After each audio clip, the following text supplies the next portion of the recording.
tremendous effort in assisting the people of Israel. This organization serves as the emergency medical response team for the entire country. In addition, MDA collects donated blood and lends a helping hand to countries after natural disasters. In 2006, I traveled to Israel with 3 friends and volunteered for MDA. We were stationed in Jerusalem for 6 weeks. This experience was truly incredible and only reinforced my decision to pursue a medical career. During my training period, I was taught how to use first aid equipment, perform CPR, assess, and backward patients. Did I mention that the exams were in English and Hebrew? As a first responder, I was able to work with individuals who came from all across the world to help protect Israel's citizens. Each day, I would be assigned to a new ambulance team, and we would treat and transport patients to 4 main hospitals located throughout Jerusalem. I wish to share with you a few stories from my experience as a first responder. On my second shift, following the successful completion of my training, I responded to a call with my assigned ambulance driver. We were dispatched to a house in the newer part of Jerusalem. From the radio, I understood that this call was dachuf, meaning urgent, but I did not gather any further details. As the driver parked, he told me to grab the birth kit. I followed his orders and entered the home. The family was religious, and the mother was only permitted the driver and I to enter the room, while the husband was relegated to pacing the hallway. My partner assessed the patient and determined that there was insufficient time to transfer her to the hospital. While the driver called for backup, I told the woman and her mother that she was going to have the baby now. As the patient and her mother were American, the driver assigned me the task to bridge the translation gap and communicate his directions to them. Together, we safely delivered a baby girl and transported the family to the local hospital. Witnessing a new life enter the world is one of the greatest feelings imaginable. In contrast to to the excitement of the delivery, I did experience some of the more sobering realities as well. Towards the end of the very same week, my ambulance was called to respond to a possible myocardial infarction victim. We got to the scene, and our team assessed the patient and found no pulse. While one of my partners began setting up a defibrillator, I began to perform CPR on the elderly woman, but to no avail.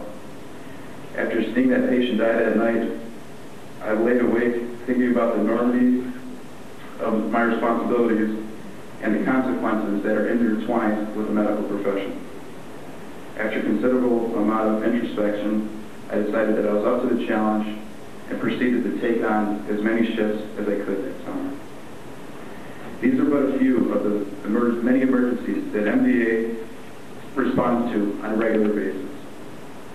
In addition, this organization continues to provide disaster relief to other nations. As recently as last month, MDA organized the delivery of emergency aid to Taiwan in the wake of the flooding. Every day, Adom races to scenes of horrific destruction, saves lives, and cares for the wounded. These scenes clearly depict the unique heroism of MDA and the immeasurable mitzvot that it fulfills. Such heroism would not be possible without the generous support of MDA friends around the globe. Another element that makes this organization first class is MDA's commitment to assist Israel's countrymen regardless of ethnicity. On multiple occasions, my ambulance was called to respond to emergencies in the Arab quarter. We would assist these people in the same manner as every other patient. On one occasion, my ambulance was called to transport an Arab child who had broken his arm. After picking up the patient, my partner and I began to support the child's injured arm and record vital signs.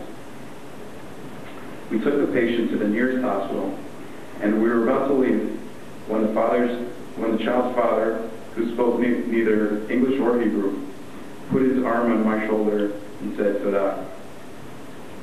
To me, that was a very powerful moment. I felt proud that we pushed aside the political and cultural barriers and got the child the medical attention that he deserved.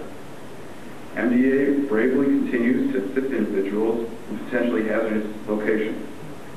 My ambulance was once called into the city of Adom, where we met an armed ambulance that oversees that area. We took the patient, drove back into Jerusalem, and transported him to a local hospital. This organization has bravely responded and will continue to help Israel's countrymen in dangerous conditions. During Operation Cat's Lead, MDA sent numerous vehicles, workers, and volunteers to the south of Israel, in an effort to help the injured. This organization maintains a constant level of readiness, even training its volunteers to respond to a wide range of situations, including mass casualty attacks. I heard many stories about responding to suicide bombings that occurred during the Intifada. I give tremendous credit to the brave men and women who have seen these horrors and continue to work for this organization. In sum, I had the privilege of working with MDA's drivers and paramedics for 6 weeks, and I can testify to their dedication to aid Israel's citizens and tourists. Volunteering for this organization remains as one of the best decisions I've ever made. I encourage you to pledge your support for Magen Adom. Thank you for your time.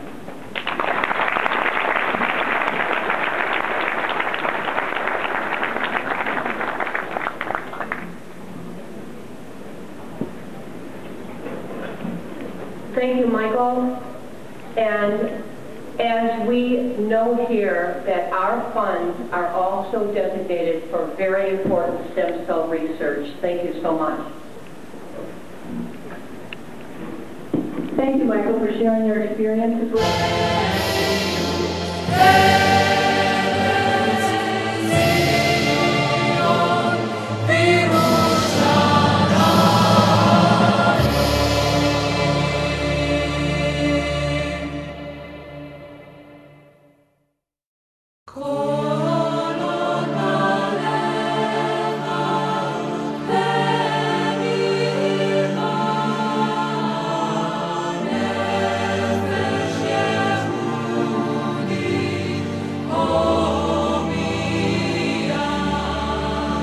Boulevard.